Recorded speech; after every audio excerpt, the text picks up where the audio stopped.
is the nuclear capabilities of Iran. And if I had the clear answers, if any of us had the clear answers to exactly how you would keep Iran from becoming nuclear weapon equipped, we wouldn't be talking about this right now. But I think a maximum pressure campaign against Iran, economically speaking, until they actually fully phase out their nuclear weapons is a reasonable discussion and debate to have.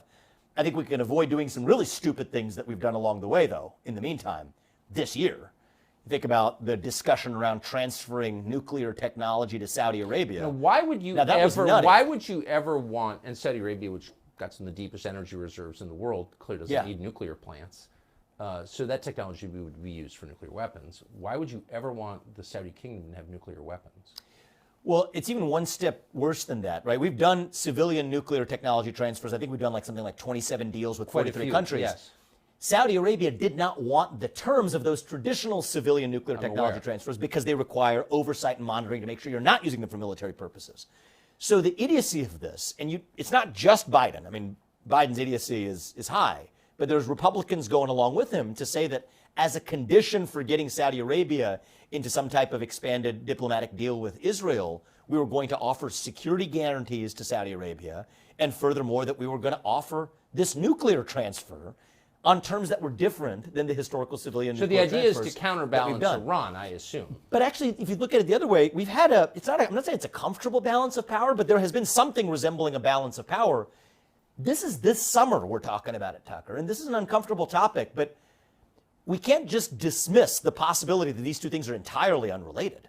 I mean, right when we have inserted our noses in to this, what I think is a terrible idea of a deal with Saudi Arabia, and I think many in Israel and otherwise agreed with me too, that transferring nuclear technology to Saudi Arabia on these differential terms and security guarantees, that shouldn't be necessarily what's required to drive Saudi Arabia into a peaceful deal with Israel. In some ways, we're the ones that just stuck our noses and tipped the scales in that balance of power if that Saudi Arabian deal were going to proceed. And then what do you get 2 months later? This disastrous attack. So I think that there are complicated factors at work here that we can take our own goals that we have scored in this process off the table. And then all of those savings from a war that we would have avoided, you know what Israel and U.S. can use it for? Protecting our own respective borders. I mean, that was a border crisis of historic proportion. But that was a national defense failure. I agree completely. And if it can happen in Israel, it can happen here too, by the way. And it is. And it is on the regular. Yes. So, but just to back up for one click, the idea that we would in any way abet a nuclear program in any country, particularly in Saudi Arabia, is so destabilizing and crazy. It suggests that people have lost their awe of their fear of nuclear weapons. I'm watching people on television, on the internet, sort of blithely talk about the possibility of the use of nuclear weapons in this conflict. I watched it 5 times yesterday. Can we agree that anyone who sort of throws out, maybe they'll use nukes, is insane? You'd have to be a mental patient to say something like that. Who are these people? I mean, either that or so profoundly ill-informed about what the consequences would be for the United States. And so I really can't speak for the mental state of some of these people, Tucker, who are viewing the expansion and nuclear proliferation to Saudi Arabia, or the consequences people of are saying, oh, this could go nuclear. If pushed, we'll go nuclear. They'll go nuclear. Go nuclear. Yeah. Think about the consequences. Millions died. Of what that would be. I mean, and the consequences of it are impossible to foresee, but we can guess. Yeah. So this is what frustrates me about where we are in this. And, the views I'm adopting here, I think from a political perspective, a lot of people have advised me, this isn't really where you want to go. I think somebody has to step up and actually ask the questions that other people are too afraid to ask. What are the consequences of the biggest thing that's about to happen? If Israel mounts that ground war in Gaza, appears to be the next step in this conflict, and there's no clearly identified objective, what are the consequences for Israel? We ask that as a friend. What are the consequences for the United States? We should ask as Americans. And I think there's a better way. There may be multiple better ways to do this, but we're not going to get there unless we have actual unfettered debate on the merits. And I think there's something, particularly in the Republican Party, actually, around the culture of this issue that has really stifled that debate. The experience I've had, I mean, the first time you and I met was, I don't know if you remember this, was after when I was writing my first book. It was in the context of I'd been a biotech CEO and George Floyd died and this country started acting crazy and there were certain debates you couldn't have on questions relating to race and whatever back in 2020. I remember what that felt like. It was a speech suppressive environment where there were certain debates you weren't allowed to have. And many on the left would call me racist as a way of silencing open debate and believing in colorblind meritocracy. It feels really similar.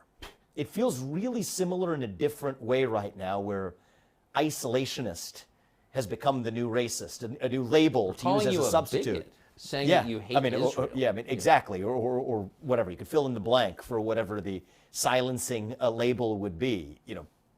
Pro-Hamas, ridiculous. Anti-Israel, ridiculous. But to use that to silence debate on the merits, and whether that comes from the left, the right, it doesn't much matter. That's, I think, the ultimate form of anti-Americanism.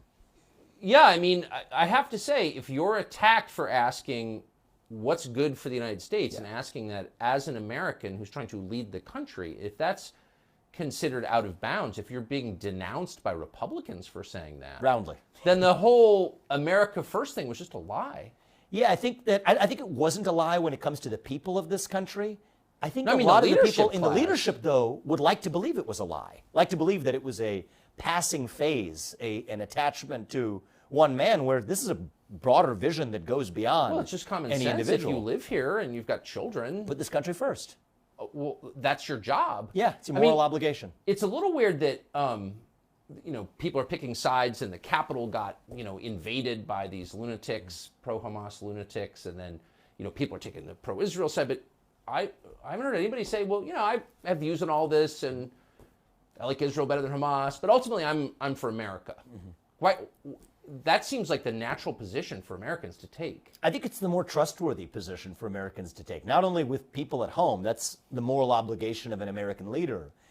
It's also more credible. If you're one of America's friends abroad and you say that I irrespectively and unconditionally stand with you regardless of my national interest, even if I'm sitting as somebody in Israel listening to an American say that, that's not credible. That's obviously fake. We said that to Ukraine.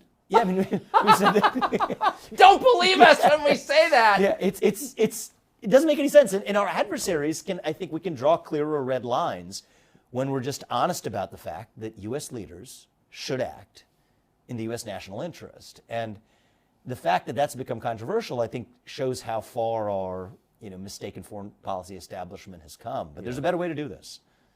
Vivek, thanks so much. Yeah, thanks. And apologies in advance for all the trouble this will cause you. I appreciate it. Thank you. Appreciate it.